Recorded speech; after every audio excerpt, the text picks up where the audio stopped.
The massive space station called Nexus Prime floated in the darkness between stars. Its crystal walls glowed with soft blue light as aliens from across the galaxy hurried through the corridors. Urgency alarms echoed everywhere, making a sound.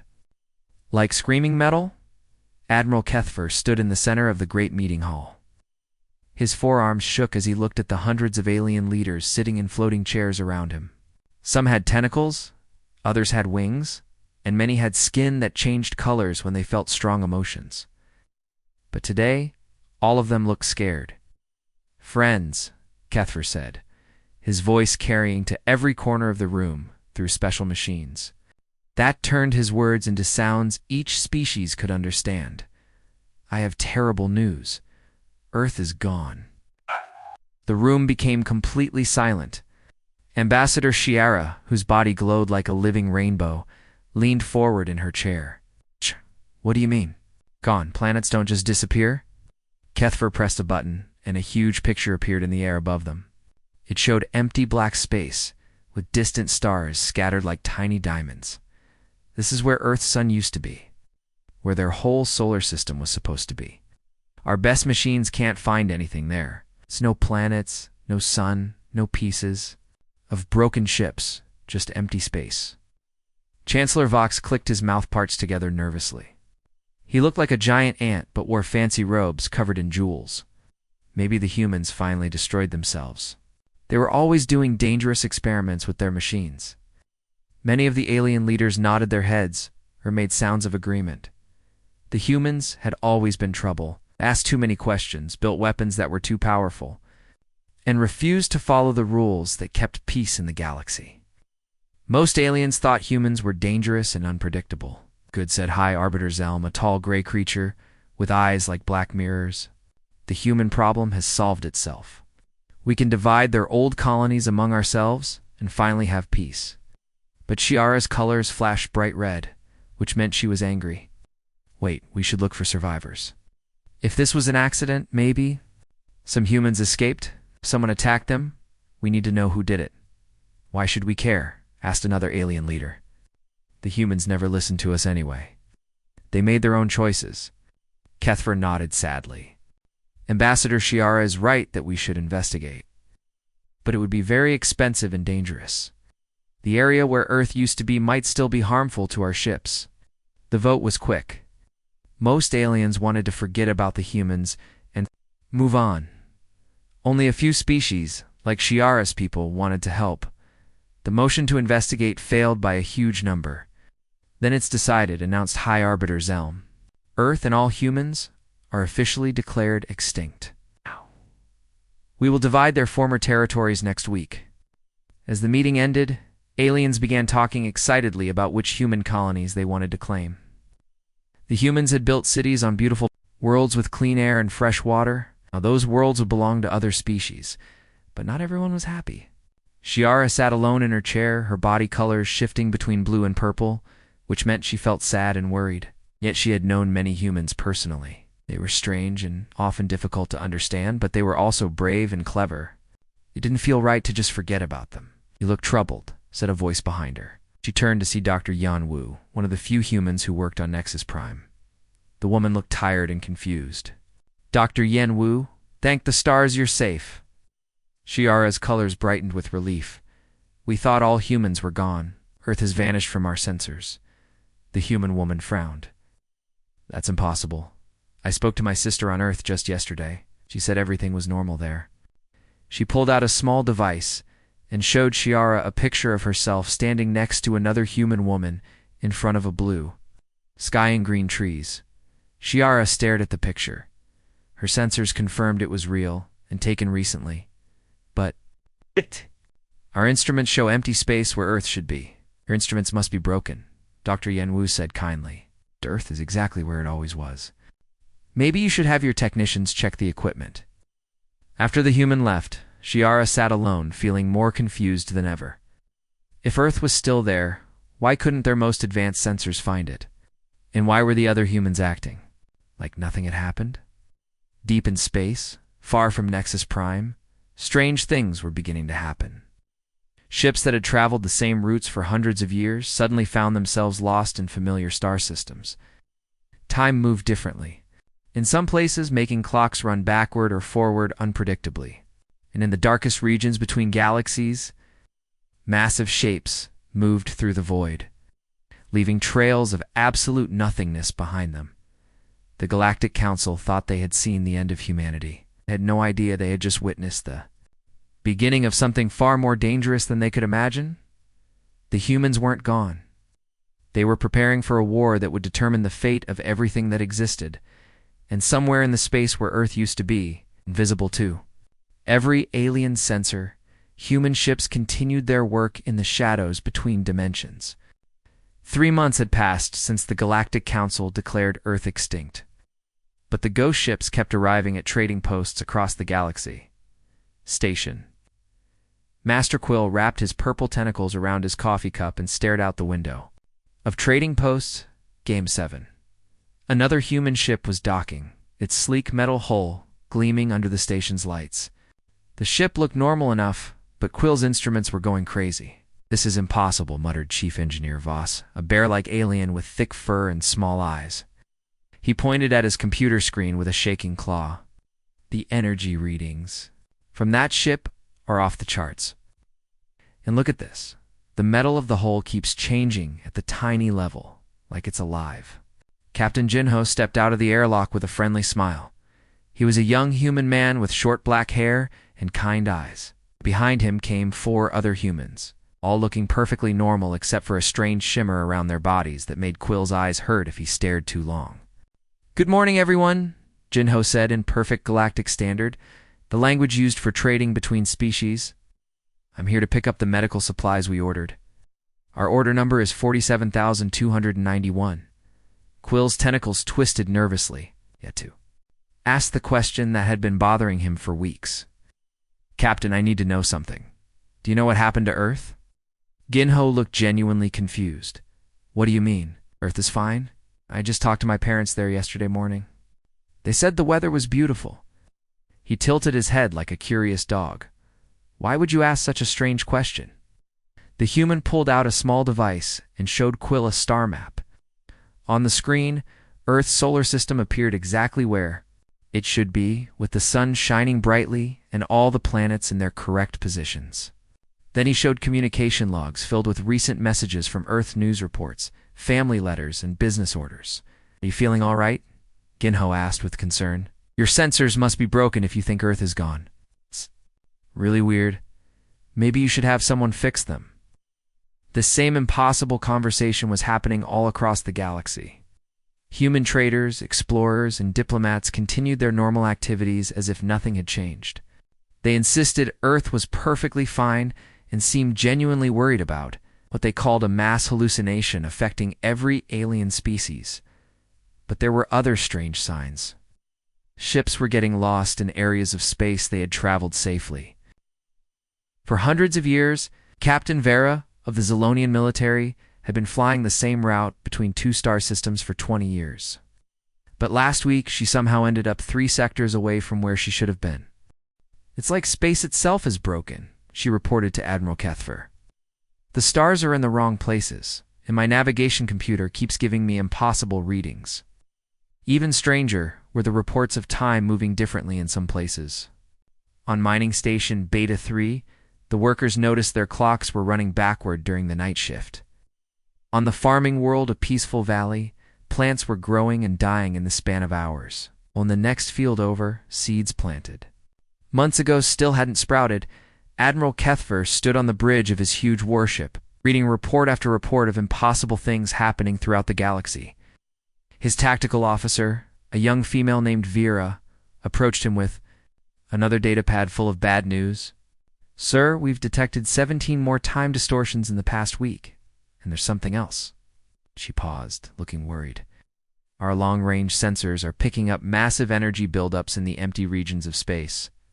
It's like something huge is getting ready too." She never finished her sentence.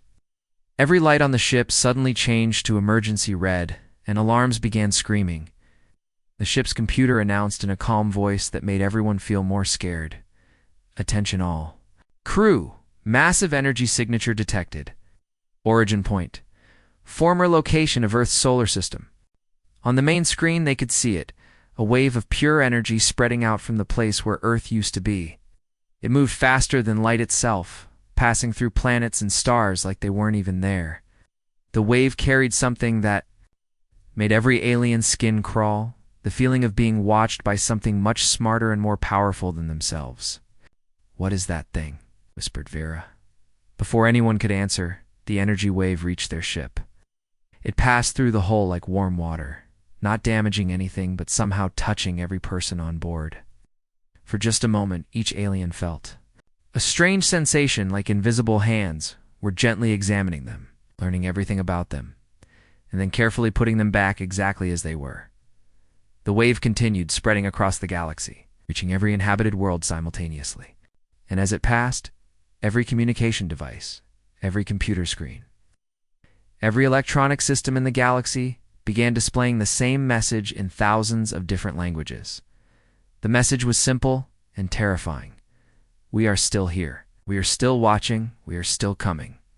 What scared the aliens most was that the message was written perfectly in their own languages, including secret codes and ancient dialects that humans had never been taught. Somehow, the humans knew everything about every species in the galaxy. The truth was becoming clear. Humanity hadn't vanished. They had simply moved somewhere the aliens couldn't see them, while gaining the ability to watch and learn about everyone else. The question that kept every alien leader awake at night was simple. If humans could do this, what else were they planning? On Nexus Prime, the Galactic Council was having their weekly meeting when it happened. High Arbiter Zelm was in the middle of explaining how to divide up the former human colonies, when every screen in the Great Hall suddenly blazed with bright white light. Then came the message. We are still here. We are still watching. We are still coming. The words appeared on every surface that could show images, computer screens, wall displays. Even the polished metal surfaces began showing the text like magic. But what made every alien in the room freeze with terror is that the message was written in their own languages, not just the common trading language that everyone used, but the secret languages that each species kept private. Ambassador Shiara gasped as she saw the message written in sacred, luminous script, a language her people used only for their most holy ceremonies. It was a language that existed nowhere in any computer or database. It lived only in the memories of their oldest priests. "This is impossible," whispered High Arbiter Zelm, staring at text written in ancient Vraxian, a language that had been dead for 1,000 years. "How do they know words that we've never shared with anyone?" Chancellor Vox's mandibles clicked. Rapidly in fear, the message on his screen was written in the secret code language his species used for military communications. Even most of his own people didn't know it existed. Across the galaxy, the same scene was playing out on every world. The message appeared in perfect dialectical patterns, complete with cultural sayings and grammar rules that would have taken decades to learn. Languages that had never been spoken outside their home worlds were suddenly being used by humans who had supposedly never encountered them. Dr. Krindar, the galaxy's leading expert on quantum communications, stumbled into the council chamber. With his crystal arms shaking, the energy signature he gasped. It came from the empty space where Earth's system should be, but our sensors still show nothing there. How can something that doesn't exist send a message across the entire galaxy? Demanded Chancellor Vox. The question hung in the air like a poisonous cloud. If humans could hide an entire star system while somehow learning every secret language in the galaxy, what else might they be capable of? Emergency meetings were called on every major world. The species that had once dismissed humans as primitive and reckless now faced a terrifying reality. They had been completely outmaneuvered by beings they thought they understood. Admiral Kethfer found himself commanding a desperate investigation fleet of 40 ships from 12 different species. As they traveled toward the coordinates where Earth should have been, something impossible happened. Sir reported his navigation officer. "We're receiving a request to join our fleet from Captain Dong Wook of the human vessel Harmony. Kethver Sisset." For arms froze. "That's impossible. Our sensors show no ships in this area." "Nevertheless, sir, he's requesting permission to guide us to Earth. He says our navigation systems seem to be malfunctioning. On the main screen, a human face appeared. Captain Dong-wook looked like a normal middle-aged man with graying hair and laugh lines around his eyes. He seemed genuinely concerned about their problem. "Admiral Kethfer, I'm honored to meet you," Dong-wook said politely. "I've heard great things about your military service. I'd be happy to escort your fleet to Earth, though I'm worried about your sensor problems. You might want to have your equipment checked once we arrive." The alien officers exchanged terrified glances according to their instruments. Captain Dong-wook's voice was coming from empty space. Their most advanced sensors detected nothing where his ship should be. Captain Kethfer said carefully, "Our instruments show no planets or stars. In this region, are you certain Earth is here?" Dong-wook looked genuinely worried. "That's very concerning, Admiral. Earth and our sun are right where they've always been. I can see them clearly from my bridge. This sensor malfunction affecting your species is really troubling. We should investigate what's causing it." As they continued toward Earth's coordinates, 3 ships from the investigation fleet simply vanished. One moment they were flying in formation, the next they were gone, not destroyed, not moved to another location, but completely absent from reality, as if they had never existed. The remaining ships retreated in panic, their crews reporting that space itself felt wrong in ways they couldn't explain. Some said they felt like they were being watched by invisible eyes. Others reported that their instruments detected impossible things, gravity flowing upward, time moving sideways, and energy patterns that shouldn't exist. "It's like reality is broken here," whispered the pilot of the science vessel Clarity. "The laws of physics don't work the same way." Back on Nexus Prime, the message continued to broadcast every few hours. Each time it appeared, the aliens noticed new details that made them more afraid. The text wasn't just translated, it was written in the style of each species' greatest poets and philosophers, showing a deep understanding of their cultures that went far beyond simple language learning. "They've been watching us for years," Shiara said quietly to the emergency council session. "It's learning everything about us while we thought we were the advanced ones." "But why?" asked Chancellor Vox. "What do they want?" The answer came with the next broadcast. This time, the message was longer. "We are still here. We are still watching. We are still coming. The darkness approaches from beyond the stars. When it arrives, you will understand why we had to disappear. Prepare yourselves. The real war begins soon." The transmission ended, leaving the galaxy in stunned silence. The humans weren't just hiding, they were preparing for something. And whatever it was coming from outside their galaxy. From the empty darkness between the stars, every alien leader had the same thought. If humanity had to hide from this approaching threat, what chance did the rest of the galaxy have? Dr. Yenwu stared at her computer screen with wide eyes.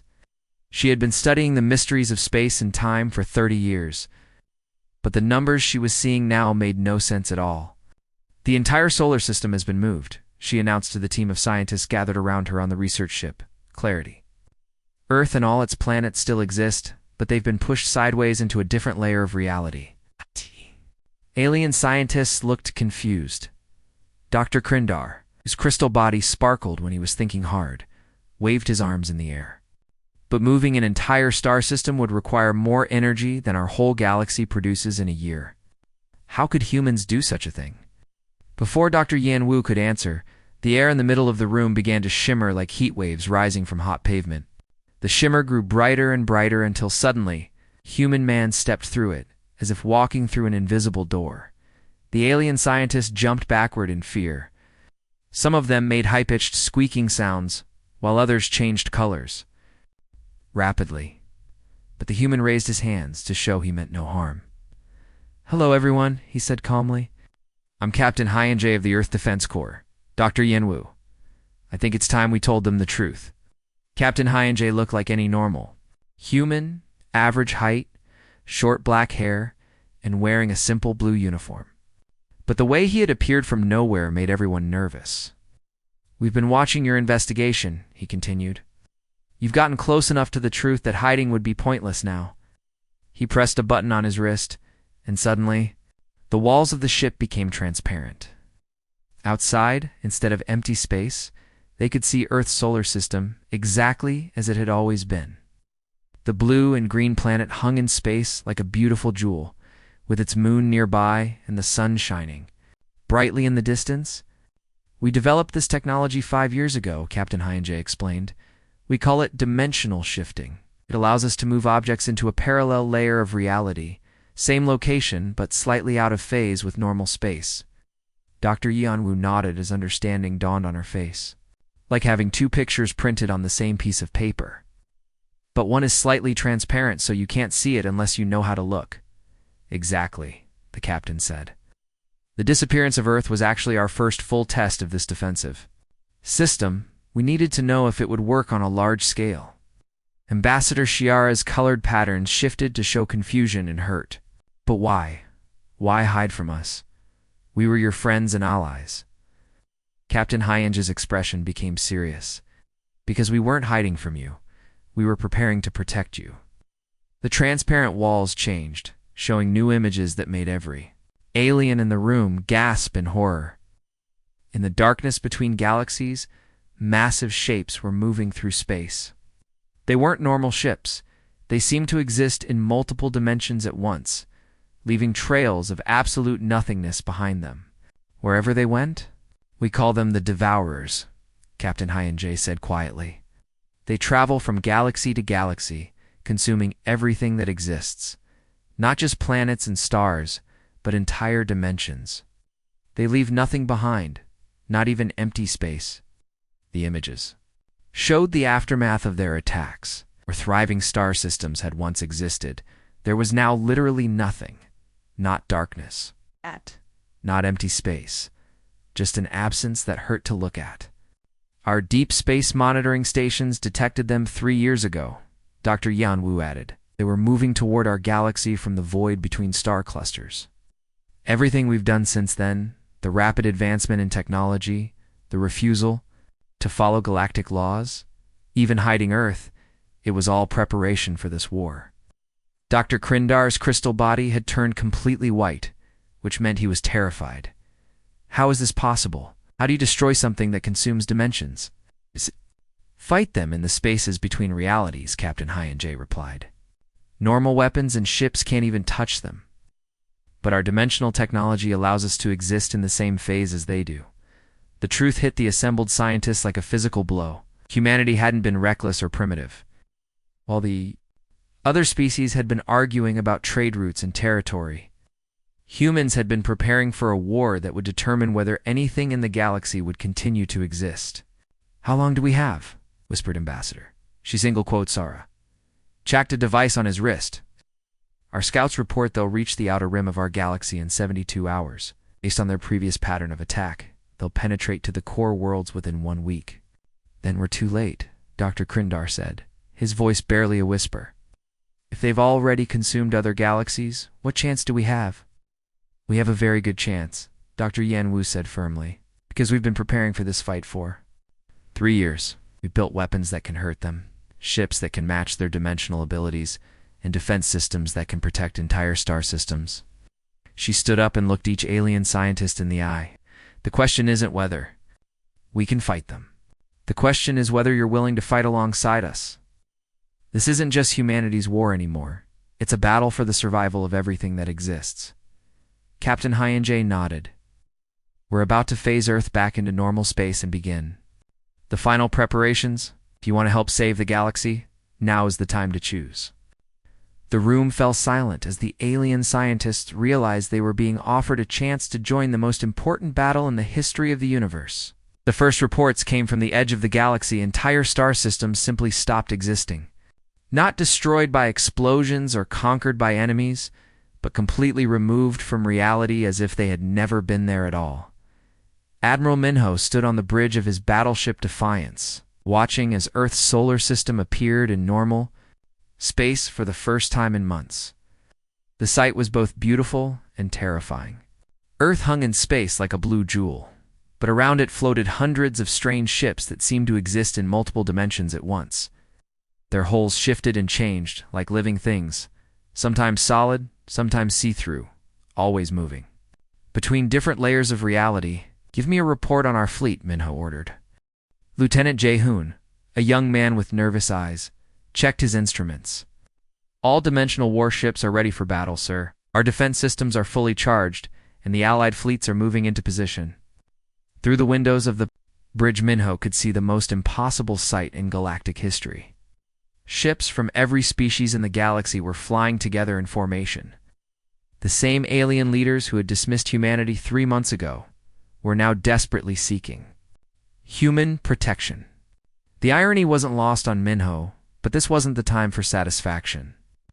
Incoming message from the Galactic Council, announced Communications Officer So-young. A woman with steady hands and a calm voice. The air above the bridge shimmered. And suddenly, they could see into the great meeting hall of Nexus Prime, but the confident alien leaders who had once written off humanity were gone, placed by beings whose faces showed pure terror. Admiral Minho, Chancellor Vox's voice shook like leaves in a storm. Our scouts report the enemy fleet will reach the core worlds in just a few hours. What should we do? Minho almost smiled. 3 months ago, these same leaders had voted to divide up human colonies, assuming all humans were dead. Now they were begging for orders from the species they had so easily dismissed. All fleets must wait until the enemy fully enters our dimension, he replied. Our special weapons only work when the Devourers are completely in our reality. We get only one chance to do this right. The enemy arrived like a wave of absolute darkness. The Devourers' ships were impossible to describe. They existed in multiple dimensions simultaneously, appearing and disappearing as they consumed everything in their path. Watching them approach was like witnessing the universe itself being torn apart piece by piece. They're heading straight for the core worlds, reported Captain Yoonji from her ship Harmony. Time until they reach the populated planets. For minutes. Minho activated the communication system that connected him to every ship in the combined fleet. All vessels, this is Admiral Minho. Today we face an enemy that wants to destroy existence itself. They have consumed entire galaxies and turned whole dimensions into nothing. But they made one mistake. They came to a galaxy that humanity protects. The human fleet began to change. Their dimensional drives allowed them to shift between layers of reality, becoming translucent, then solid, then seeming to exist in several places at once. The alien allies watched in amazement as human ships became ghosts that could touch the physical world, or matching the enemy's dimensional frequency. Dr. Yenwu explained to the scientists watching from the observation ship, "It's the only way our weapons can hurt them." The battle was unlike anything the galaxy had ever seen. Human ships appeared and disappeared like magic, attacking the Devourers from angles that shouldn't have been possible. Their dimensional weapons carved through reality itself, creating controlled tiers in space-time that trapped enemy vessels in collapsing pockets of existence. But the Devourers fought back with weapons that consumed reality. Their beams didn't just destroy ships, they completely erased them from all possible timelines. Several human vessels simply ceased to exist, not destroyed, but removed from every dimension simultaneously. Sir, Lieutenant Jae-hoon's voice was urgent. The enemy is preparing to phase the entire core sector out of existence. If they succeed, every populated world will simply disappear forever. Then we use our final option, Minho said grimly. All ships implement Protocol Omega. We're going to lock the entire galactic core into permanent dimensional stability. It was humanity's last desperate plan. They would use every dimensional drive in the human fleet to create a permanent barrier around the core worlds, locking them into a stable reality state that the Devourers couldn't unmake. But the energy required was enormous. It would demand the sacrifice of every human ship and crew. Admiral So-young reported quietly, "Captain Dong-wook sends a message. Says it has been an honor to serve with you." Minho watched as the human fleet began to merge with the fabric of space-time itself. The crews knew what this meant. They would become part of the dimensional matrix forever. Their consciousness spread across multiple realities to maintain the protective barrier. "Tell him," Minho said softly, "that the honor was ours, the dimensional.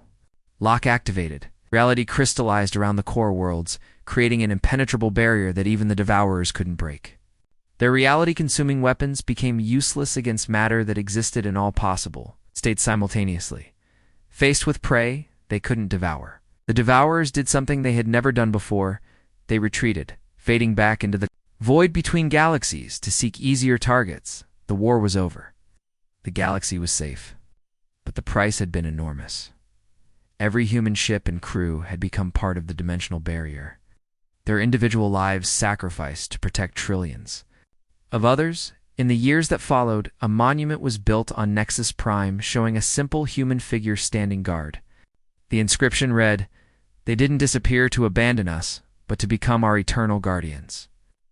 And in the deepest reaches of space, travelers sometimes reported seeing ghostly human ships still patrolling the darkness, making sure that threats, like the Devourers, would never again endanger the galaxy they had died to protect.